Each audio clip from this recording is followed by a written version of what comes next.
Siguen las renuncias. 6 ministros más confirmaron que no buscarán mantenerse en el cargo y desistieron participar en la elección judicial de 2025. La condición de hacerlo esta semana, que Morena y aliados dejó establecida en la Constitución, ya no quiere aceptarse. Justicia para Mauricio. El periodista Mauricio Cruz Solís fue asesinado en Uruapan al terminar una entrevista con el alcalde. Periodistas de Michoacán exigieron justicia durante sus funerales. Clara Brugada. Conversé con la jefa de gobierno de la Ciudad de México a casi un mes de haber asumido el cargo. Revela que entre los desafíos está la seguridad, por lo que la próxima semana presentará estrategias contra la extorsión y la tala ilegal. Mexicanos por Trump. A unos días de las elecciones presidenciales en Estados Unidos, Milenio visitó a una pareja de mexicanos que, convencida de votar por Donald Trump, lleva meses promoviéndolo entre la comunidad latina. Los Dodgers de Los Ángeles ganan la Serie Mundial frente a los Yankees.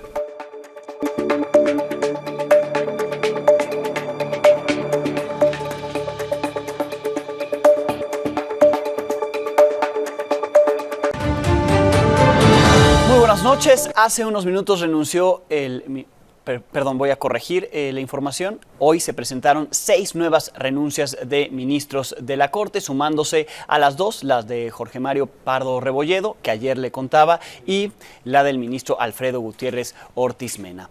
Se presentaron estas nuevas renuncias y la Suprema Corte de Justicia de la Nación lo informó de esta manera en un comunicado, asegurando que ninguno de estos ministros buscará participar en este proceso, el proceso electoral, que a partir de esta noche, de hecho le quedan más o menos 2 horas a las personas juzgadoras que no quieran presentarse en esa elección para informarlo al Senado. Vence el plazo esta misma noche, y así fue como los ministros de la Suprema Corte lo informaron en distintas cartas. Sí, con estas cartas dan cátedra sobre su decisión, sobre la justicia y lo que motivó el no ir a esa elección judicial. Aquí los detalles. Los 8 ministros que decidieron no buscar su reelección dejaron ver su inconformidad con el proceso electoral del próximo año. En las cartas de renuncia enviadas al Senado, algunos de ellos se limitaron a expresar su decisión de acatar la norma vigente.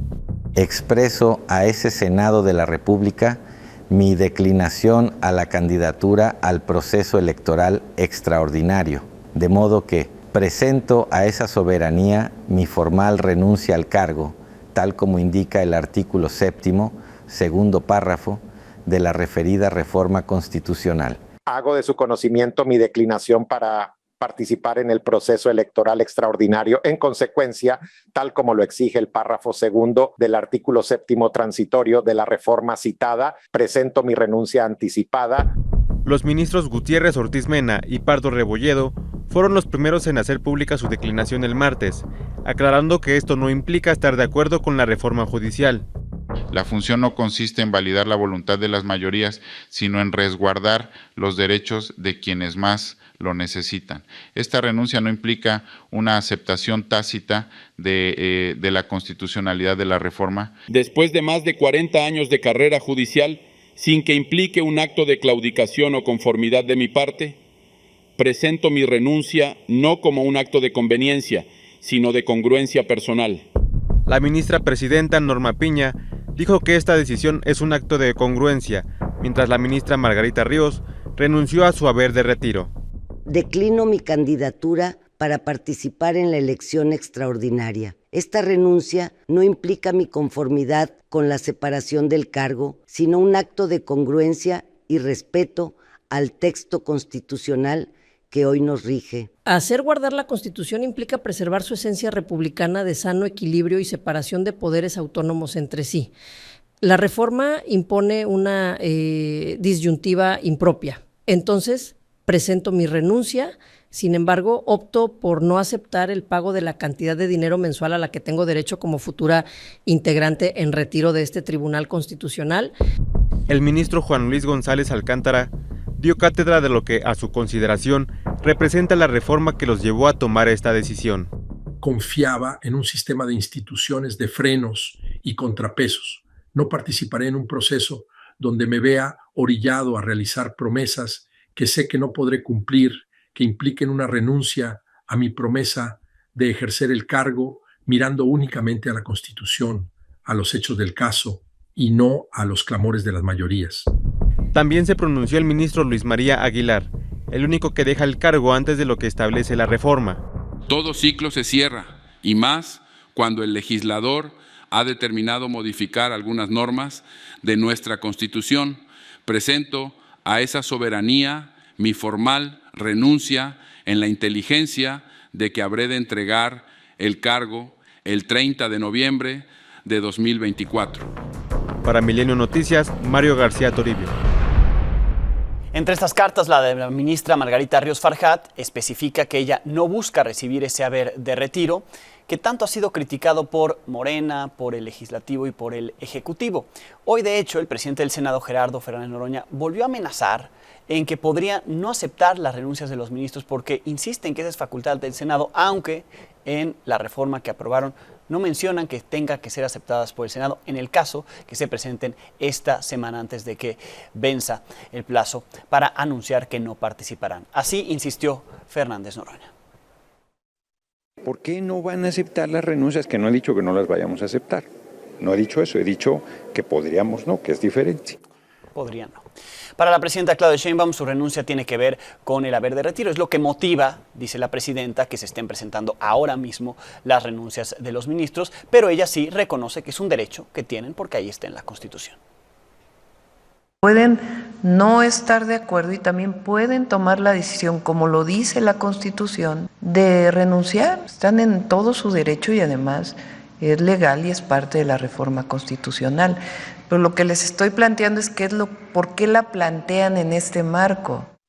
Esta mañana, magistrados y jueces acudieron al Senado para informar que no participarán en la elección judicial, aunque algunos tuvieron problemas para el ingreso. Al final lograron ingresar sus escritos para anunciar que no van a participar. Hasta esta tarde iban 845 notificaciones recibidas, 503 son de magistradas y magistrados, 342 juezas y jueces federales. De los 711 cargos que se sortearon para participar o para ir a elección el próximo año, en esta primera fase, la de los juzgadores federales, la cifra quedó superada por lo que muchas de las declinaciones también corresponden a cargos que concluyen en el 2027. Desde ahora anuncian que no participarán. El Senado recibirá hasta el último minuto de hoy las declinaciones para participar en esta elección.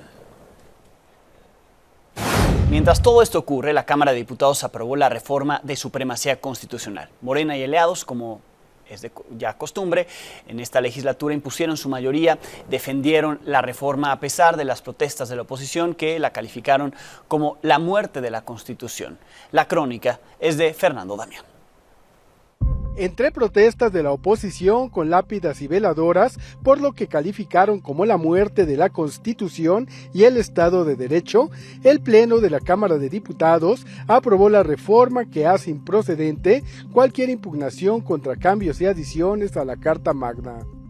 Les traje la Constitución para que le pongan un altar de muertos porque la están matando hoy Morena, su gobierno y sus aliados. Todo lo que diga este librito que dice poder legislativo, ejecutivo y judicial, eres tú, Morena, la ley de Herodes. O te sometes a Morena o te jodes. Avalado en lo general, con 340 votos de Morena y aliados, 133 en contra del PAN, PRI y MC y una abstención, el proyecto de la llamada supremacía constitucional busca blindar la reforma al Poder Judicial y otras más de la llamada Cuarta Transformación ante resoluciones de ministros, magistrados y jueces. El bloque oficialista defendió desde tribuna los cambios, argumentando que no se violan ni se limitan los derechos de defensa ante abusos de autoridad. La ley de amparo entonces prohíbe categórica y literalmente la procedencia del amparo contra reformas a la Constitución. Y lo que estamos haciendo hoy es constitucionalizando este artículo 61 de la ley de amparo. ¡Ojo! ¡Estudien! La oposición advirtió que la reforma violenta el derecho ciudadano a defenderse de arbitrariedades y ocurrencias de Morena. Se han dedicado la última semana a mentirle al pueblo y a decirle que esta es una reforma de supremacía constitucional. Esto es falso, es de supremacía de Morena sobre la Constitución. La respuesta de la 4T llegó de inmediato. Veíamos aquí un performance del PAN. No sé si lo hicieron por el Halloween o por el Día de Muertos, pero la verdad es que los únicos muertos políticos aquí son ustedes y las ideas que vienen a defender. La reforma será enviada a los 32 congresos locales con la expectativa de lograr la aprobación en fast track de al menos 17. Con imágenes de Nicolás Galván para Milenio Noticias, Fernando Damián. Donde también hubo discusión interna fue en el Instituto Nacional Electoral. En su Consejo General, con votación de 6 contra 5, se aprobó llevar ante la Suprema Corte de Justicia de la Nación una controversia constitucional para suspender las facultades de la consejera presidenta Guadalupe Tadei de hacer nombramientos sin la aprobación del Consejo General, como se aprobó en las leyes secundarias de la reforma al Poder Judicial, algo que se consideró un regalo de Morena y aliados para la consejera presidenta del INE. La mayoría de los consejeros consideró que eso va contra las facultades establecidas en la Constitución, mientras que la minoría amenazó con no acatar el acuerdo de los consejeros que irán ante la Corte a reclamar esto. Los que votaron a favor fueron las consejeras Carla Humphrey, Dania Rabel, Claudia Zavala, los consejeros Arturo Castillo, Martín Faz y Jaime Rivera. En contra votaron el resto de los consejeros y la presidenta Guadalupe Tadei, quien acusó que el acuerdo busca generar divisiones internas. El hecho de que lo que antes dependía de 11 votos, ahora dependa solamente de una decisión de un solo cargo, unipersonal y directo, literalmente pone en riesgo a esta persona, quien sea que ocupe el cargo, al momento de hacer estas designaciones. No existe una disposición expresa a partir de la cual la mayoría, mediante un proyecto de acuerdo, pueda instruir a la Secretaría Ejecutiva a impugnar una reforma electoral. Esta acción concreta pareciera que tiene por objeto generar un efecto disruptor a quien ejerce la presidencia del instituto. Yo no veo dónde se están invadiendo las funciones de la presidencia en este caso. Platicábamos que no era un tema personal, era un tema de diseño institucional. A los compañeros de este instituto, a todos los compañeros que denodadamente, por cierto, y a cabalidad defiendo su profesionalismo y su capacidad para sacar adelante los trabajos, les digo, no nos preocupemos, vendrán tiempos un poquito incluso peores que este, que está siendo provocado desde dentro por 6 consejeros, que pone en la luz al instituto de una manera totalmente incorrecta, porque los convoqué a resolverlo aquí adentro, los convoqué a primero escuchar, a tocar las puertas de la colegialidad interna, no buscarla en una resolución jurídica. Por cierto, durante la sesión, el representante de Morena ante el INE y presidente de la Cámara de Diputados, Sergio Gutiérrez Luna, intentó imponer su punto de vista para que no se presentara el acuerdo de controversia constitucional de los consejeros, la mayoría de los consejeros están promoviendo, afirmando que invadía facultades del Poder Legislativo. Y como no lo logró, presentó una iniciativa para elevar a rango constitucional. Ya es la fórmula, ya tienen la receta. Elevan a rango constitucional y ahí ponen que la presidencia del INE puede hacer designaciones sin necesidad de la aprobación del Consejo General. Está en las leyes secundarias de la reforma del Poder Judicial, pero ahora lo elevarán a rango constitucional. Por cierto, la iniciativa ya presentada fue turnada a comisiones. En Michoacán, las autoridades investigan el asesinato del periodista Mauricio Cruz Solís. Fue atacado a balazos ayer en pleno centro de Uruapan, apenas 2 minutos después de haber entrevistado al alcalde de ese municipio. Sus restos fueron velados esta tarde. Los detalles de lo que ahí ocurrió, donde se exigió justicia por parte de sus compañeros periodistas, los tiene Dalia Martínez.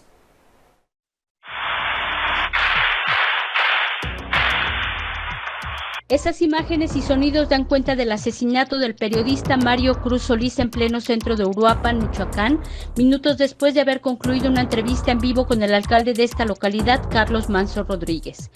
Anoche las cámaras de seguridad del sistema C5 captaron el momento en el que es atacado el joven reportero frente a varias personas que a esa hora circulaban por la calle, donde además una mujer resultó herida de bala y hasta el alcalde corrió a resguardarse, pues pensó que iban contra él, ya que también ha recibido amenazas de muerte.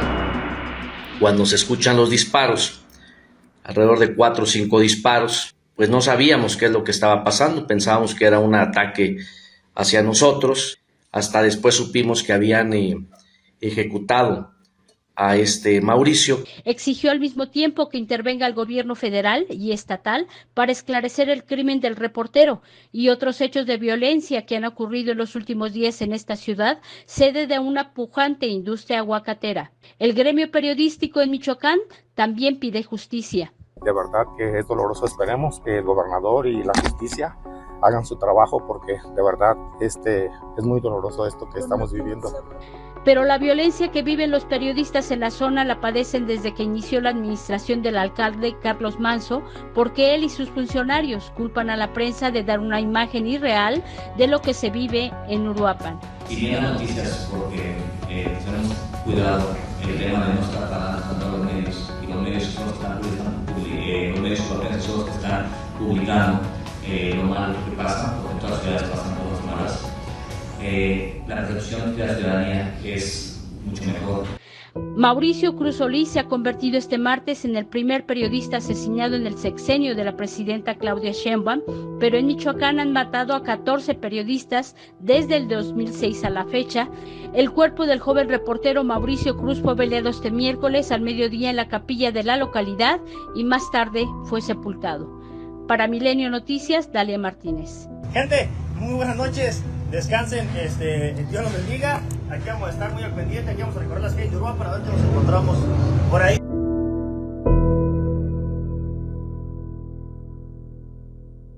La Fiscalía de Guanajuato detuvo a 2 implicados en la detonación de explosivos del jueves pasado en los municipios de Acámbaro y Jerécuaro. En un comunicado se dio a conocer que la captura fue resultado de trabajos de inteligencia y que elementos de prueba que vinculan a estos hechos pudieron dar con los presuntos responsables. Los presuntos implicados fueron identificados como Jesús, alias El Refris, y Francisco Javier. Según la Fiscalía Estatal, ambos tienen antecedentes delictivos en la región del Bajío. En Guerrero, 10 integrantes de una familia, entre ellos 3 menores de edad, desaparecieron entre los municipios de Quechultenango y Chilapa. De acuerdo con las primeras versiones de lo ocurrido, 3 hombres, junto a los 3 menores de edad, salieron desde el 22 de octubre hacia una comunidad conocida como El Epazote. Salieron a vender productos, nunca llegaron a su destino. Días después, 4 familiares salieron a buscarlos, también desaparecieron. Hasta el momento, la Fiscalía Local emitió las fichas de búsqueda, continúa con las investigaciones, pero no se sabe absolutamente nada de ellos. En Tlaxcala, 13 trabajadores de una fábrica de acero murieron calcinados luego de que una de las calderas de ese lugar se reventó. La empresa argumenta que fue un accidente laboral, sin embargo, familiares denuncian falta de mantenimiento y negligencia. Es un trabajo de Ana Vázquez. En esta factoría de aceros para la industria de la construcción, ubicada en Jalostoc, Tlaxcala, 13 trabajadores se ganaban la vida y ahí encontraron la muerte. La madrugada de este miércoles, una de las calderas, conocida como olla, que derretía escoria de acero, se reventó y les cayó encima. Todos fueron calcinados. La empresa estaba muy mal. Mi hijo trabajaba aquí en la empresa, era torretero, y ya me había platicado de que la olla estaba mal, que nada más la parcharon y que por eso los descansaban. Y luego les decían, tú no vienes, no era de que porque no hubiera trabajo, sino porque estaba descompuesta el material de adentro, la olla esa. Las víctimas fueron identificadas como Roberto Emanuel Espinosa, Saúl Suárez, Juan Pablo García, Isael Vázquez, Jonathan Peralta, Javier Parada, Fermín Sánchez, Mauricio Camarón, Pedro Vázquez, Ignacio Luna, Juan Manuel Ramírez, Brandon Ramírez y Leonardo Saldívar. Tras una reunión con los deudos, el apoderado legal de Aceros CIMEC, Jesús Santiago Hernández, informó que el rescate de los cuerpos continúa. La empresa ofreció una indemnización de 120,000 pesos por cada una de las víctimas y cubrir los gastos funerarios. Pero los deudos advirtieron que denunciarán a la empresa por homicidio culposo y acusan negligencia porque sabía que la olla no cumplía con las condiciones de seguridad necesarias. Es homicidio culposo. ¿Por qué? Porque, como ellos dicen, fue accidente del trabajo. Mentira. Supuestamente ya muchos los que estuvieron allá y los que trabajan nos han comentado que esa estructura ya estaba fracturada. El gobierno local anunció que iniciaron una investigación sobre las certificaciones que tiene la empresa a fin de deslindar responsabilidades. Con información de Ana Vázquez, Milenio Noticias. Sobre el caso de la menor de 14 años que fue acusada por la Fiscalía de Querétaro del presunto homicidio de su bebé, la titular del Instituto Nacional de las Mujeres, Citlali Hernández, la secretaria de las mujeres, informó que la Fiscalía local se desistirá de toda acción penal en contra de la niña. Por medio de su cuenta oficial de X, adelantó que firmarán un convenio para capacitar sobre perspectiva de género a la Fiscalía, que se dará vista al órgano interno de control para iniciar procesos administrativos en contra de servidores públicos que hayan cometido alguna falta. Y finalmente exhortó al Congreso local para que despenalice el aborto en esa entidad. Esta tarde conversé con la jefa de gobierno, Clara Brugada, al cumplirse casi un mes de estar en el cargo. Esta es la primera parte y aquí tocamos el tema de seguridad.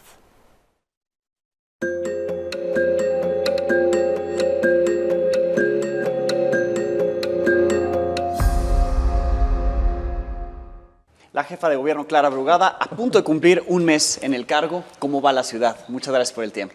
Hola, hola. Pues mira, fíjate que esta ciudad está viviendo momentos históricos. Ha habido cambios muy importantes y vamos bajo esa ruta de cambios para la ciudad.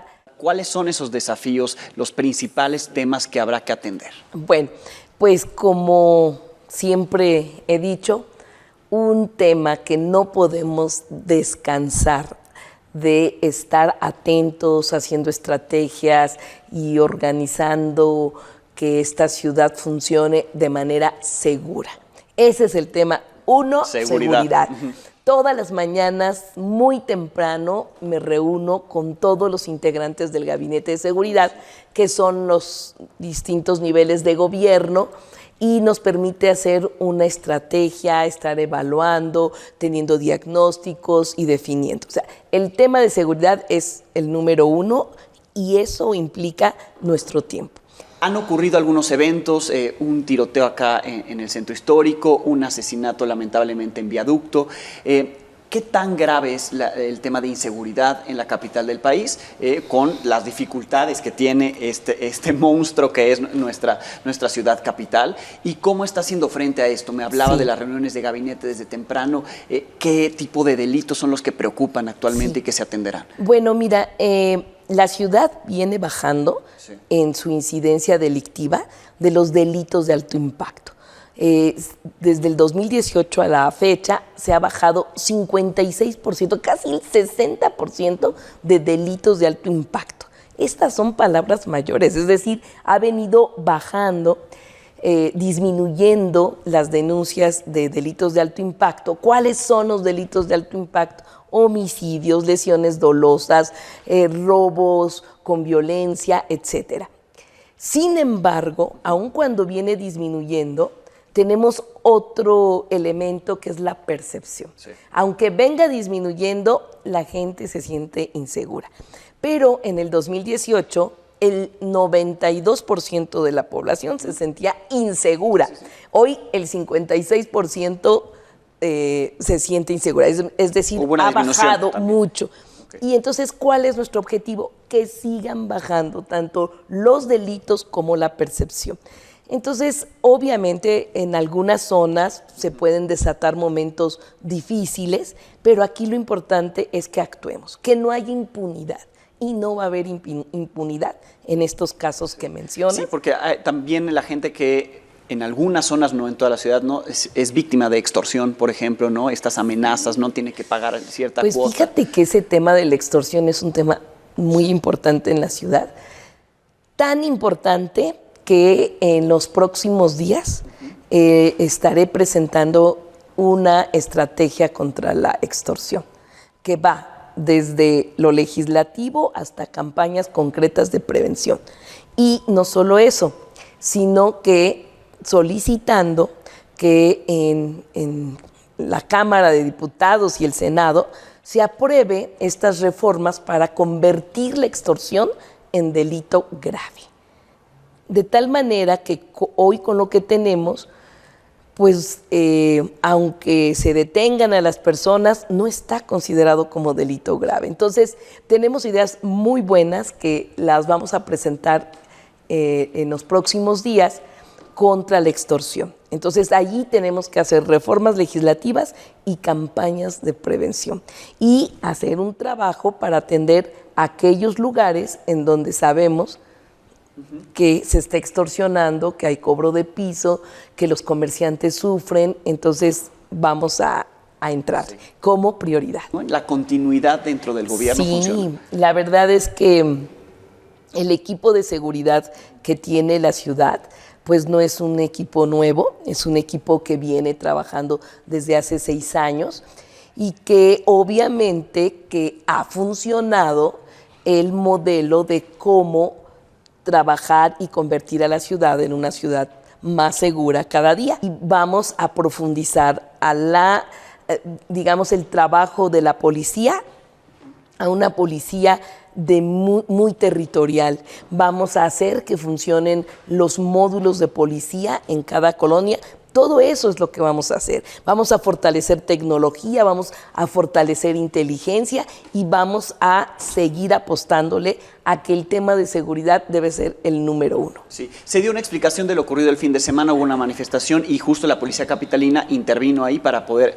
la explicación es que se hizo de esa manera para poder permitir el ingreso de las personas al autódromo.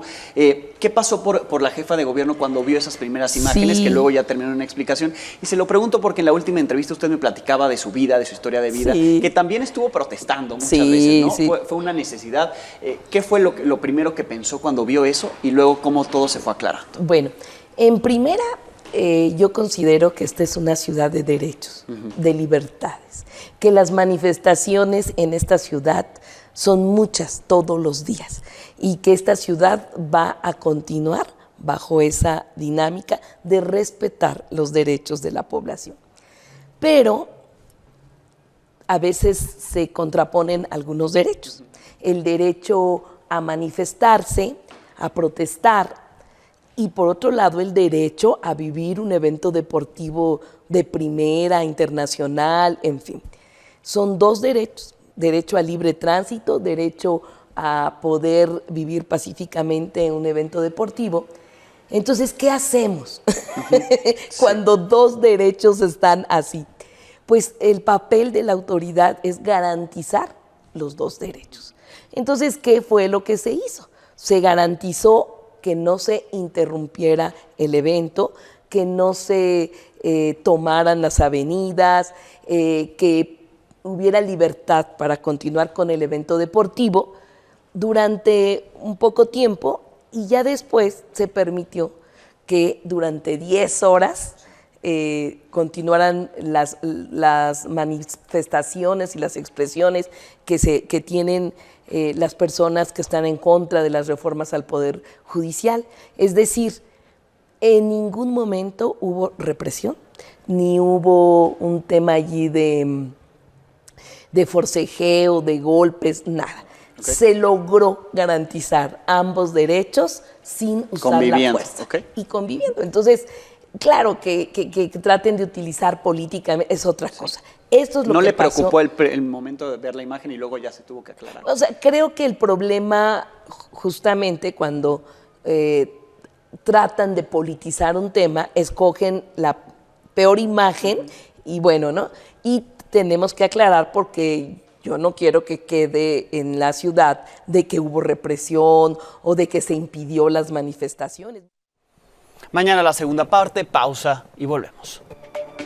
En información del mundo, el fenómeno Dana, depresión aislada en niveles altos, que también se conoce como gota fría, causó lluvias torrenciales, severas inundaciones en la provincia de Valencia y en las áreas de Castilla-La Mancha, todo esto en España.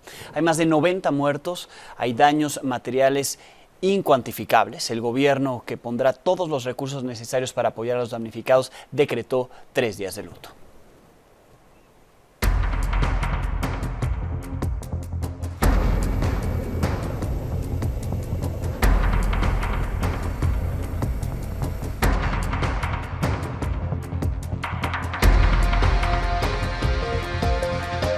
España entera llora con todos y con todas vosotros y vamos a poner todos los medios necesarios hoy, mañana y el tiempo que haga falta para que podamos recuperarnos de esta tragedia.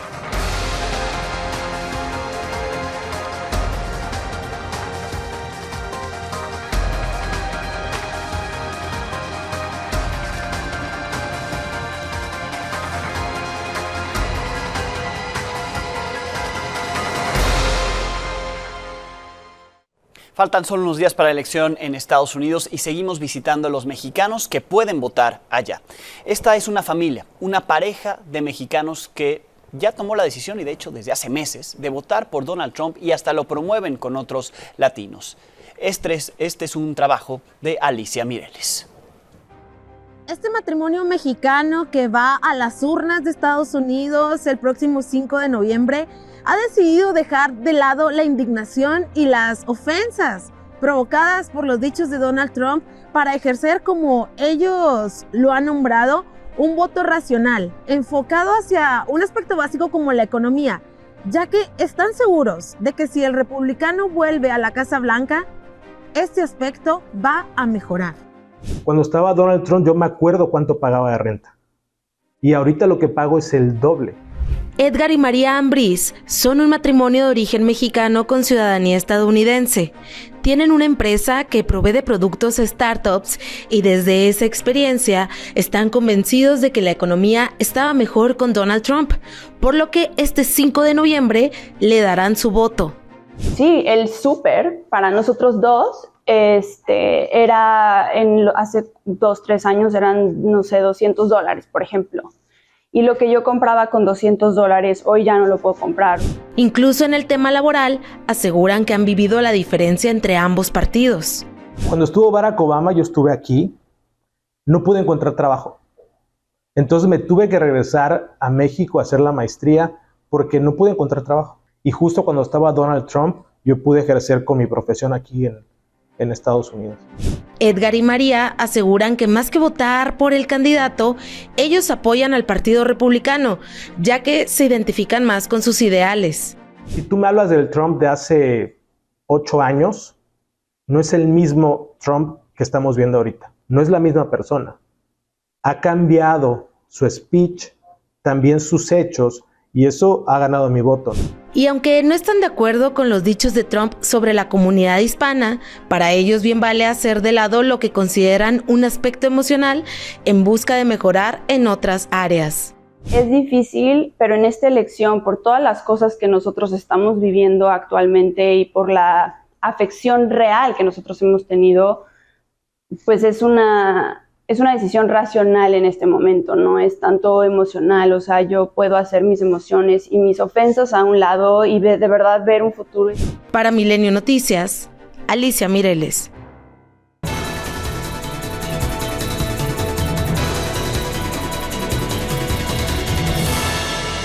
Como no hay certeza de quién va a ganar en Estados Unidos el próximo martes, pues la incertidumbre crece. Sofía Ramírez Aguilar, bienvenida, como cada miércoles. Buenas noches. Ahora sí que estamos al borde de la silla, Alejandro. Me parece que además en las últimas semanas ha cambiado muchísimo la percepción de quién va ganando ventaja, sobre todo en los estados bisagra, que sin duda además ha ganado una percepción positiva entre votantes que no estaban considerados hace poquito tiempo. Pero bueno, vamos a hablar del impacto económico que esto tiene. Me parece que el principal o más evidente impacto que ha tenido en estos días ha sido en el tipo de cambio. Sí. O sea, claramente estamos ahorita hablando que estamos en 20 pesos con 18 o 20 centavos por dólar a las 20:30 de la noche. Entonces, creo que vale la pena recordar al público por qué tenemos esta alta volatilidad, y es que en efecto hay factores internacionales que tienen que ver pues justamente con esta elección tan cerrada y con tanta movilidad de pronto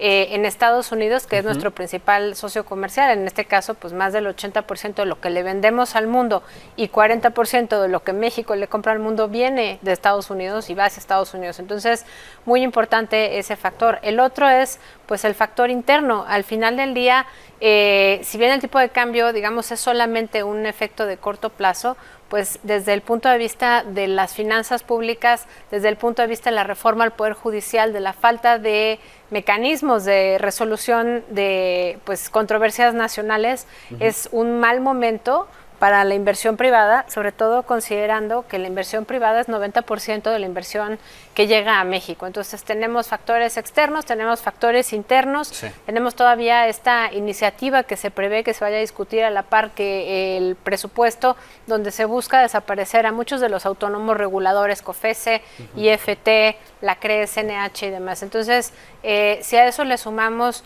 pues todo este cambio en la configuración de Pemex y Comisión Federal de Electricidad, CFE, que claro. vuelven a ser empresas públicas y por lo tanto pues podrían considerarse que violan el capítulo 14 y el capítulo 22, que hablan pues por un lado de inversión y por otro lado justamente de la participación de las empresas del Estado, pues realmente tenemos una mala configuración y México se pone en una posición pues de poca capacidad de negociación frente a una revisión del Tratado de Libre Comercio en 2026 que todos... Con cualquiera de los dos, ¿no? Con cualquiera de hace los unas dos, semanas. claro. Sí. O sea, la verdad es que tampoco con la señora Kamala vamos a tener necesariamente una revisión amigable de los temas. Me parece que en la agenda de Estados Unidos la migración sigue estando hasta arriba y el INAMI, el Instituto Nacional de Migración en México, pues le sigue dedicando año con año una cuarta parte del dinero que se acaba gastando. Entonces, creo que tenemos que revisar la gestión migratoria, tenemos que revisar la llegada de inversiones, sobre todo tenemos que considerar que en esta conversación la posición que México adopte frente a China va a ser un tema determinante, particularmente importante, pues porque entre otras cosas Estados Unidos tiene en su narrativa que China ha venido ganando terreno en la proveeduría de México y por lo tanto ingresando a través del TEMEC al mercado norteamericano. Creo que la narrativa que tiene que considerar México es pensar en Norteamérica como una región que provee hacia el resto del mundo y no solamente el intercambio comercial intrarregional. Bien, pero ahí están las implicaciones y la incertidumbre que está generando y el impacto que ya está teniendo en México, por lo menos en el tipo de cambio al inicio, más todo lo que podamos ver a corto, mediano y largo plazo, frente al resultado que todavía no es claro, ¿no? Y me parece que me gustaría apuntar con una nota positiva. Sí. Fíjate que los mercados auguran que el tipo de cambio no vaya a cerrar el año muy por arriba de 20 pesos por dólar. Eso, digo, dentro de todo lo que se puede revisar, no significa que no vaya a haber, digamos, un impacto importante en los términos del intercambio. Bien. Pero el comercio con Estados Unidos no va a detenerse y creo que el tema está en cómo le haremos para que siga siendo provechoso para México. Bien, Sof, muchísimas gracias. Gracias a ti, Alejandro. Gracias, Sofía Ramírez Aguilar.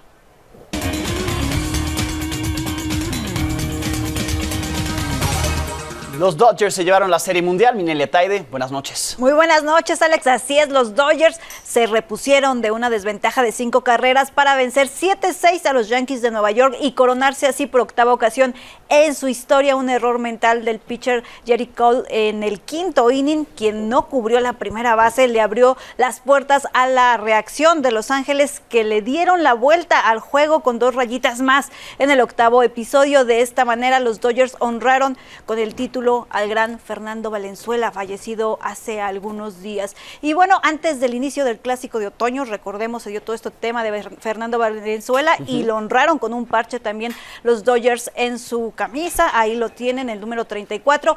Este es su octavo, te decía, su octavo título, el segundo de los últimos 5 años después de haber ganado su último título en el 2020, en una temporada muy atípica, Alex, recortada a 60 juegos. Después de eso, los fantasmas de años anteriores volvieron a aparecer. Por ejemplo, en 2021 perdieron la serie de campeonato, un año más tarde perdieron la serie divisional y en 2023 fueron barridos en la misma instancia, pero hoy, bueno, ahí está el triunfo de los Dodgers y sin duda alguna a festejar para todos los fanáticos y te decía, en momentos importantes, al menos en nuestro país, por todo lo que hemos hablado del gran Fernando Valenzuela y honrarlo con este título. Bien, pues ahí está, los Dodgers, felicidades a ellos y a toda su afición. Muchísimas gracias. Buenas noches. Mine. Uno hasta el fondo, Gil Gámez.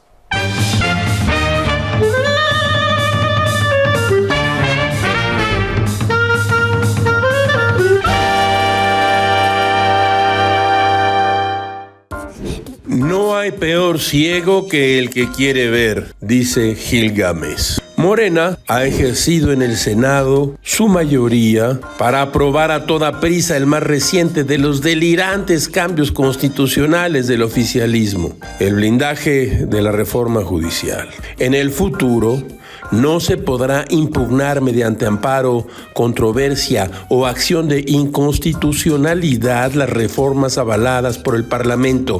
No hay que ser constitucionalista para resumir de esta forma el país en el cual hoy vivimos. Ciertamente, el amplísimo estudio es territorio libre de momento, pero Gilga sospecha que en él no cabe México. Además, le dejarían muy raspada la duela de cedro blanco. Gil tiene la impresión de que nadie lee leen ninguna iniciativa ni ponencia alguna. Les entregan a los legisladores un documento de 366 páginas y al día siguiente responden como si lo hubieran leído y estudiado. Gámez ya sabía que nadie lee nada. No la menor de las características de este principio de gobierno es la resolución a las volandas con su supermayoría artificial, producto de un atraco. Este gobierno actúa como si estuviera en la recta final y no en el principio, y con gran ventaja. Así las cosas. Todo es muy raro, caracho. Como diría el gran Voltaire, quien se venga después de la victoria es indigno de vencer. En información de última hora, los congresos de Tabasco y Zacatecas se convirtieron en los primeros estados en aprobar la reforma de supremacía constitucional que apenas hace unas horas se aprobó en la Cámara de Diputados. Con esto, el morenismo en el Congreso de la Unión prevé instaurar un nuevo récord, pues la Secretaría de Gobernación intensificó la operación para que desde ya y hasta las 5 de la tarde de mañana, al menos 17 congresos estatales, es decir, la mitad más uno, aprueben esta reforma que impide impugnar la Constitución, pues ya llevan 2, les faltan 15 que seguramente se irán acumulando en lo que resta de la noche y las primeras horas de este jueves. Con esto nos despedimos, mañana tendremos algo nuevo que contarle a las 22 horas.